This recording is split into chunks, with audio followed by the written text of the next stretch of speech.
Good evening from New York. I'm Chris Hayes. Attorney General Pam Bondi privately told Donald Trump that he appeared in the Epstein files multiple times. And she told him this before her Department of Justice declared the Jeffrey Epstein case essentially closed. Nothing to see here, and declined to release any more files to the public, despite all kinds of promises to the contrary. Now, that's the top line of an incredible new piece of reporting from the Wall Street Journal today, detailing that meeting back in May between Trump, his attorney general, and her deputy, former Trump defense lawyer Todd Blanche. We'll have more about him in a moment. According to senior administration officials, Bondi and Blanche told the president at the meeting that the files contained what officials felt was, listen to this, unverified hearsay about many people, including Trump, who had socialized with Epstein in the past. One official familiar with the documents said they contained hundreds of other names. They also told Trump that senior Justice Department officials didn't plan to release any more documents related to the investigation of the convicted sex offender because the material contained child pornography and victims' personal information, the officials said. Now, I should be clear here, NBC News has not independently verified this reporting, which appeared just hours ago in the Wall Street Journal. And let's be clear, the mere presence of a person's name in these files is not an indication of wrongdoing by itself. As we know, Epstein had tons of people that he was associated with. The White House communications director called the Journal report, quote, another fake news story. But we do know that meeting happened. Bondi briefed Trump on the results of her DOJ Epstein investigation in May. And if the Journal's reporting is accurate, and subsequently the Times is reporting along similar lines, if Bondi did tell Trump at that meeting that his name was in the files, then why did he say the opposite when asked about that very thing last week? Specifically, did she tell you at all that your name appeared in the file? No, she's given us just a very quick briefing, and in terms of the credibility of the different things that they've seen. And I would say that, you know, these files were made up by Comey, they were made up by Obama, they were made up by the Biden, we went through years of that with the Russia hoax, with all of the different things that we had to go through. We've gone through years of it. They were made by Barack Obama using his time-traveling machine. He was asked directly if Bondi told him he was in the files, and he said no.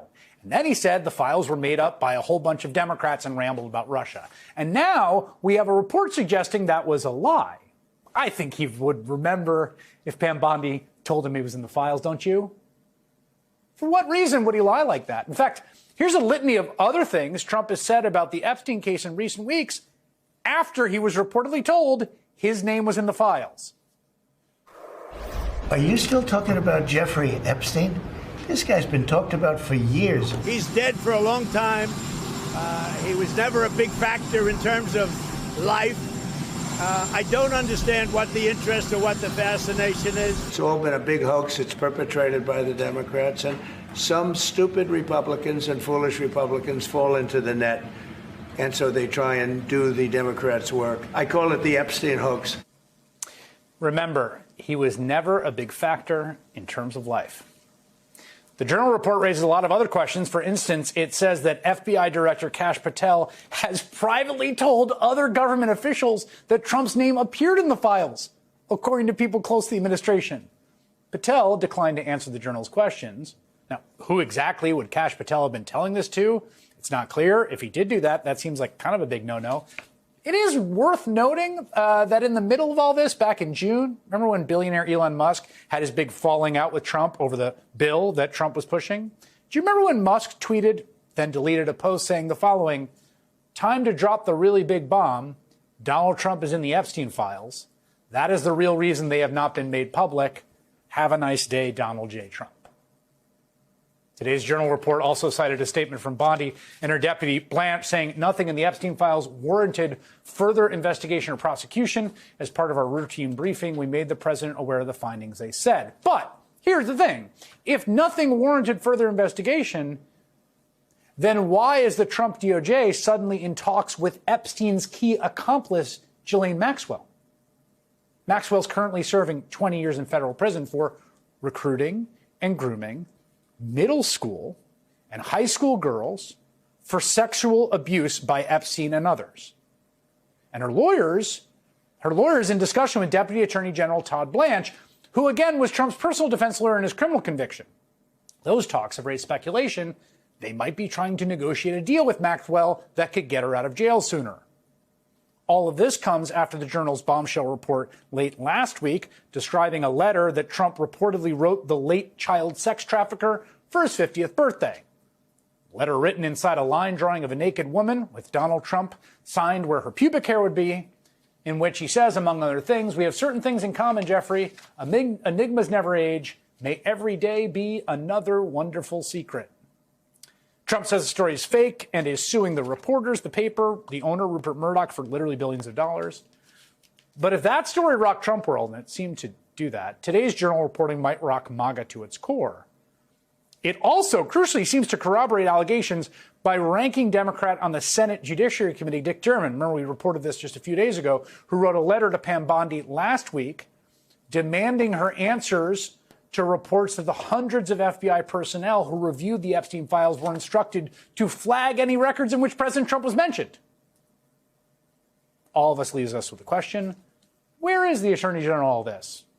The Trump appointee who months ago promised to release the Epstein files that were, quote, sitting on her desk, who just 2 weeks ago told us there was Justice Department reviews the so-called Epstein files. Attorney General Pam Bondi, we now know, tells President Trump he's in the Epstein files. Elon Musk tweets after that the president is in the Epstein files. Then the Justice Department releases this memo saying, we're not going to tell you any more, America, about the Epstein files. President Trump is asked if he was told he's in the Epstein files. He says no. And so we're here tonight, where we're learning that President Trump was told. Well, this is a classic case of the cover-up making matters even worse than they already were. Donald Trump's strategy with PR generally is deny, deny, deny. And I suspect that White House comms advisors around him said, why don't we just get out in front of it once they knew this information he was in them? It's been a known fact for years that Jeffrey Epstein was a former associate of Donald Trump's. They could have said his name appears, there's no allegations of wrongdoing. There are things he could have said that could have distanced him and kind of made this a smaller story until something more is made public, which I'm not convinced it ever will be, considering who runs the Justice Department. But instead, this drip, drip, drip has just added to the public furor in this belief that there's this cover-up at the highest levels, which is what inspired the very followers who are mad about this to want these releases in the first place. It's not going to be going away anytime soon. And Gretchen, when the president's asked that question directly, were you told your name is in the Epstein files? And his answer is no, no. What questions does that now raise for you? A million others, because what's happened now is that this has left just the MAGA base caring about this. This is now in pop culture. If you asked Americans if they knew about this story 3 weeks ago, the majority would have said no. Now they're mostly saying they do, and like any good investigation, they want to know more details. So now you've left the political sphere, which was a small inside the Beltway realm, and now you're out into the general public. Colossal PR error. And if you looked at what else Donald Trump said that day after he said no, no, he immediately blamed President Obama and James Comey. So you know that he knew he was going to be asked it, and in the back of his mind, he was already had the storyline for his base. All right, Ellie, a few legal and procedural questions here. Number one, your name is in the Epstein files, not yours. Ellie's. What does that mean? Something you want to tell us? What does that mean exactly? What doesn't it mean? And then one follow-up. So it means he's named in the Epstein files. It is important to know. It's not good. If this ever comes out, he will definitely have some very uncomfortable explaining to do. Why at least he was associated with a guy who was running the largest child sex trafficking network in modern history. President Trump was told by the Attorney General that he is in the Jeffrey Epstein files. He was told he was in the files 2 months ago, and then last week said, no, no, he wasn't. He was. This was during a briefing on the findings of the Justice Department's review of the documents related to Epstein. That's according to sources familiar with the discussion. Those sources said the Justice Department's review found that the files appeared to include several unsubstantiated claims that they determined not to be credible, including those relating to Trump. Bondi also raised in the meeting that several names of other high-profile figures were mentioned, the official said. And it's worth noting that being mentioned in the files does not in any way indicate wrongdoing. The Wall Street Journal, who first reported this story, said that AG Bondi, who was joined in the briefing by her deputy Todd Blanche, who previously served as President Trump's attorney in the criminal hush money trial. The briefing took place in May, weeks before the Justice Department released a memo on July 6th attempting to close the book on Jeffrey Epstein, which said, quote, no further disclosure would be appropriate or warranted. That memo kicked up a furor in the president's supporters, among them, that continues to this day. CNN reached out to the White House about the Journal report. Their response read in part, this is nothing more than a continuation of the fake news stories concocted by the Democrats in the liberal media. That was their response. But we now know the president was told he was in the files, which he was specifically asked about last week. What did she tell you about the review? And specifically, did she tell you at all that your name appeared in the file? No. She's given us just a very quick briefing.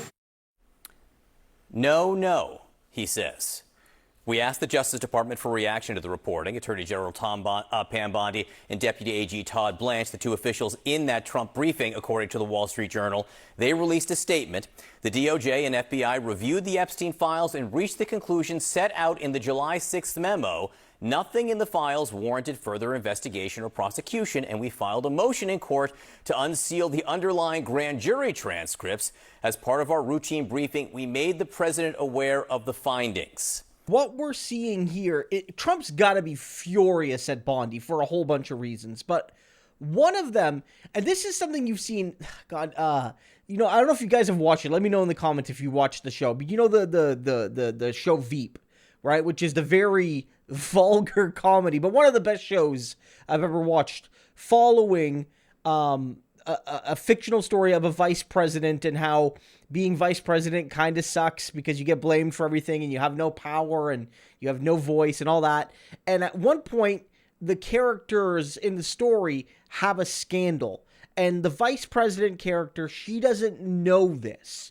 Her staff know that they're doing something incredibly immoral and maybe illegal. And then eventually they screw her by telling her. And so now she knows about the scandal. Before, it was like, oh, we're doing, I forget the specifics. It was like we were bribing people or blackmailing people or lying to people or what have you. But if she didn't know you were doing it, then she could honestly say, I didn't know. And then you could scapegoat some staffer. But once Trump knew, now he can't do it. So Trump is furious that not only was he told in a sense, right, but maybe more or less than that is that now everyone knows that he knows. Because if people didn't find out that he knew, right, if he wasn't told and it was just buried with the assumption that he was in it, but he never knew for sure, then he could honestly say, look, I don't know. I didn't have any contact on this. You know, I could guess, I suppose, but I don't know. But now that we know he knows, and we know it came from the DOJ, and ultimately, who calls the shots at the DOJ? It's the Attorney General. It's Pam Bondi. Now, everybody realizes that Donald Trump is hiding the list, changing his mind after he found out he was in it. You could speculate about what that means, but the speculation makes him look a lot more like Epstein than some thought.